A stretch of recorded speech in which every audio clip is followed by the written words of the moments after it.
programma questa sera di composizioni standard di jazz e apriamo con una bellissima composizione di George Gershwin che si intitola But Not For Me, proveniente da un musical, faceva parte di un musical degli anni 30, Girl Crazy, e niente, suoniamo But Not For Me.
storico di questa musica, un compositore che forse è celebre per altre composizioni, composizioni anche dal punto di vista didattico molto importanti per noi insegnanti, come All the Things We Are. Jerome Kern, questa composizione è Yesterdays con la S alla fine, quindi non quella più famosa, diciamo, dei Beatles, e quindi Yesterdays la suoniamo in una versione Latin jazz, quindi con un colore ritmico diverso e faremo anche un'introduzione. Sì. Fammi Al portare momento. un attimo. Sì, adesso. Cosa? Non parlo da solo. One, and two, and one, three, four.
Allora, ci è stato chiesto di smontare un po' il prossimo brano che suoneremo, nel senso, no, scherzando, però cercare di, visto che si tratta di una lezione concerto, provare anche a spiegare quello che succede, quelle che sono le consuetudini che ci sono fra musicisti che suonano jazz.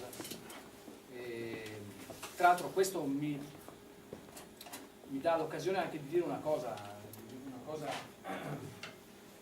per me importante, per noi che siamo musicisti di jazz, che quindi conosciamo, diciamo, un linguaggio e, come vi dicevo, degli usi o delle consuetudini che esistono su come iniziare un brano, su come finirlo, quel dialogo che avviene attraverso la musica. E la cosa che mi premeva dirvi, proprio mentre suonavamo questo brano, è che in realtà io e Riccardo ci siamo conosciuti questa sera per suonare assieme, e d'altra parte con Massimo invece andavamo insieme alle scuole elementari, quindi ci sono situazioni molto diverse che si possono incontrare in un concerto e nella musica che si fa assieme, però se si conosce il linguaggio, se tutti si conosce il linguaggio e si conosce appunto queste consuetudini che riescono a farci portare a termine la nostra musica, tutto fila liscio anche se ci si conosce solo da 2 ore. Allora, Take the Train è un classico di Duke Ellington, molti di voi lo conosceranno perché è una cosa che si è sentita anche in televisione come sigla di qualche cosa che riguarda il cinema, ed era anche la sigla dell'orchestra di Duke Ellington. Non è una composizione di Duke Ellington, ma è una composizione di un grandissimo musicista che compose molta musica per Duke Ellington, la sua orchestra, che è Billy Strayhorn. E allora adesso proveremo a capire, se la cosa vi fa piacere, se no suoniamo soltanto, che cosa succede quando noi decidiamo, per esempio, ci siamo messi d'accordo che suoneremo questi brani e che questa sera faremo anche questa Take the Train. Allora, questo brano è un brano abbastanza classico, dico dal punto di vista della struttura. C'è anche un'introduzione che è proprio una di quelle cose che si suona sempre all'inizio di questo brano, ed l'avrete sentita anche molte volte, può essere suonata da vari strumenti, ma tipicamente, come era nell'orchestra di Duke Ellington, viene suonata dal piano. Ecco, maestro. Solo l'introduzione.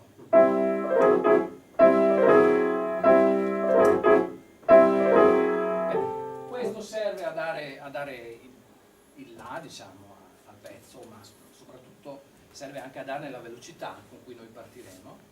Oltre ad essere una cosa molto bella e molto caratteristica nella sua semplicità. Dopodiché parte questo tema che è fatto, come spesso succede in questi temi di quegli anni, insomma, che hanno una forma tipica di 32 battute. Adesso non voglio entrare nei dettagli troppo, però diciamo un tema principale che viene poi riproposto una seconda volta, una variazione o ponte o bridge, come viene chiamato, dove succede dell'altro sia come accordi che come melodia, e poi una riproposizione del tema finale. Tutto questo in sole 32 battute. Allora, cosa avviene? Lui fa questa introduzione, ci dà, diciamo, la velocità senza contare il tempo, magari. Noi partiamo, esponiamo questo tema. Io, per il ruolo che ha il mio strumento, è quello di fare la melodia, loro di accompagnare questo brano dove la ritmica suona swing, come il primo brano che abbiamo suonato, quindi non con un sapore latin, ma con un sapore swing, quindi potremmo fare sentire un attimo il giro, che cosa significa velocemente. Il basso suona tutti i quarti e la batteria suona il cicchidin tipico del tin tin tin. Fai sentire un attimo. 1, 2, 3, 4.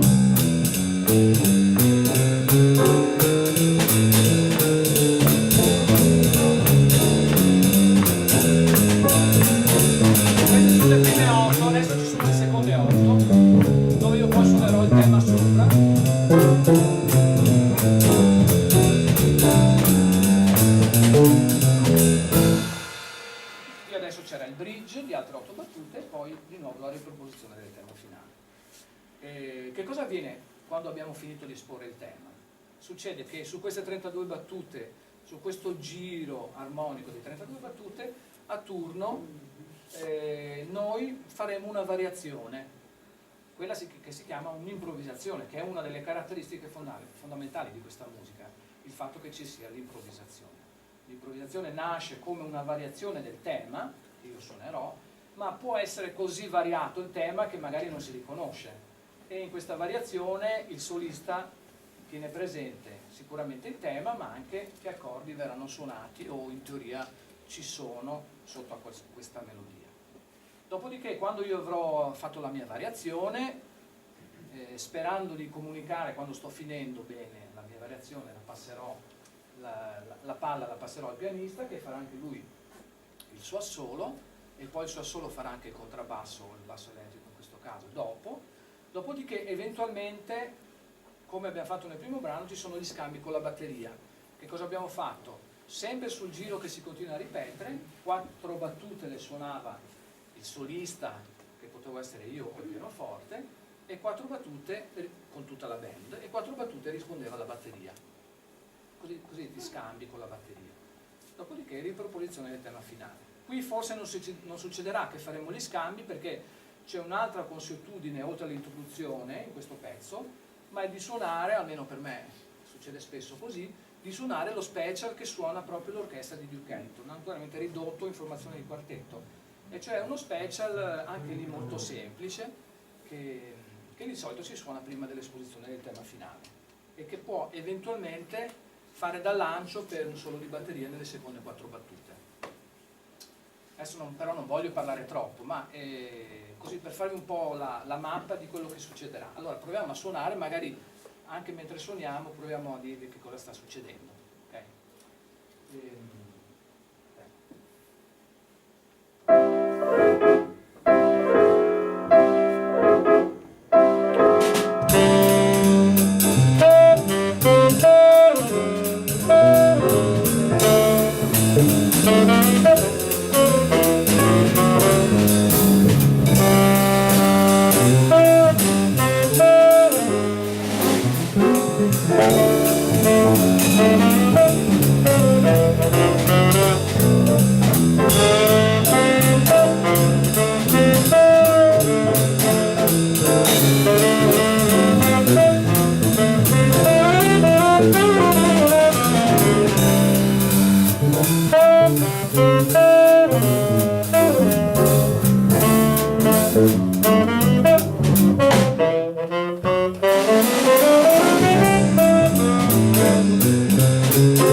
Se poi la spiegazione è risultata utile oppure quanti giri a solo ha fatto il pianista?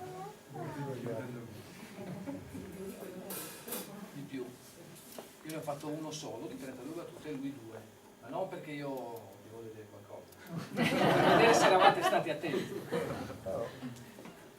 E invece il bassista uno. Benissimo. Nel prossimo brano invece, sempre perché comunque suoniamo degli standard e magari decidiamo in modo estemporaneo alcune cose di quello che suoniamo, come spesso i finali. I finali spesso, a meno che non ci siano, come in questo caso, dei finali scritti, per cui Take the A-Train si finisce in questo modo, con questa frase tipica che suonava anche l'orchestra, ma molto spesso a seconda della velocità del brano ci sono delle cose delle consuetudini, come dicevo, per cui il brano si finisce in un certo modo, in un altro. È già successo nel primo brano che abbiamo suonato, quello di Gershwin, dove in realtà che cosa succede? Quando il brano è medio swing, se non ha appunto un'introduzione scritta, diciamo, il gruppo si affida al solista che c'è davanti, che guida.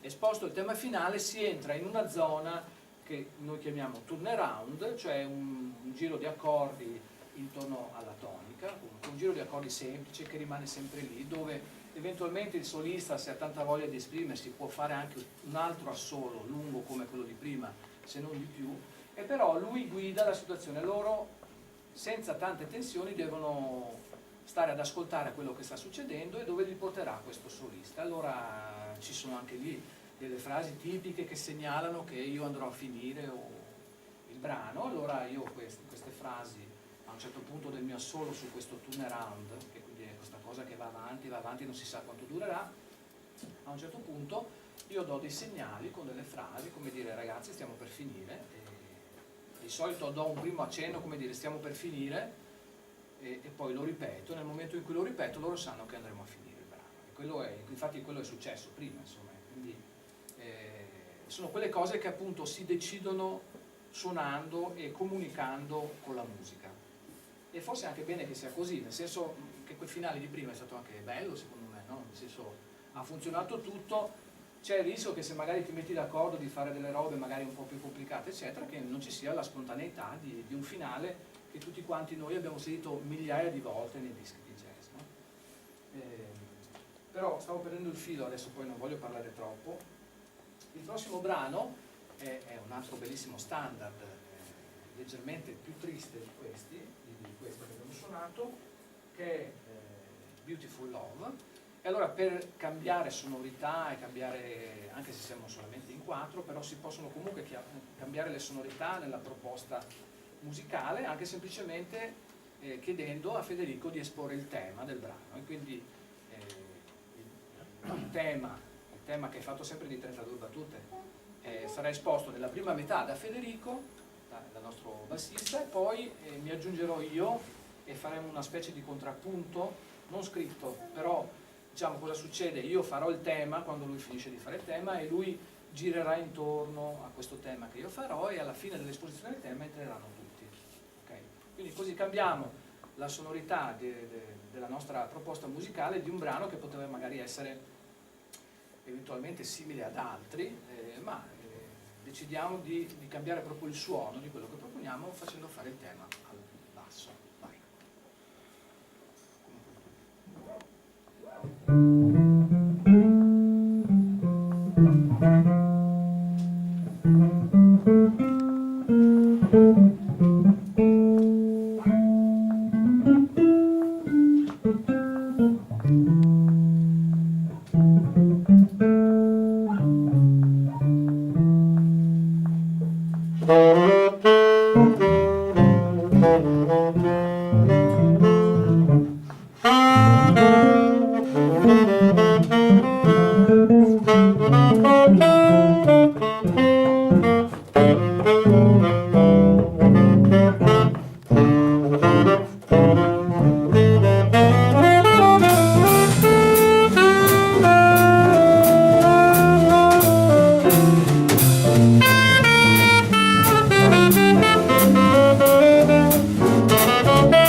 Forse neanche lui. Thank you. In realtà non è finita, adesso la riprendiamo. Esatto. Ah, non era finita? No, adesso. E probabilmente la prossima volta non finirà così. Cioè non aspettiamoci che finisca così la prossima volta. Ecco. Sai, è vero che non bisogna aspettare che... No, mi sarebbe piaciuto che ci fosse un solo di batteria a un certo punto. Lo so. Anche per i tuoi ragazzi. A volte La facciamo fare qua, su questo qua glielo facciamo fare. Che cosa c'è adesso? La notte in Tunisia. Ah, perfetto. Sì, sì, la sua. Sì,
Thank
you.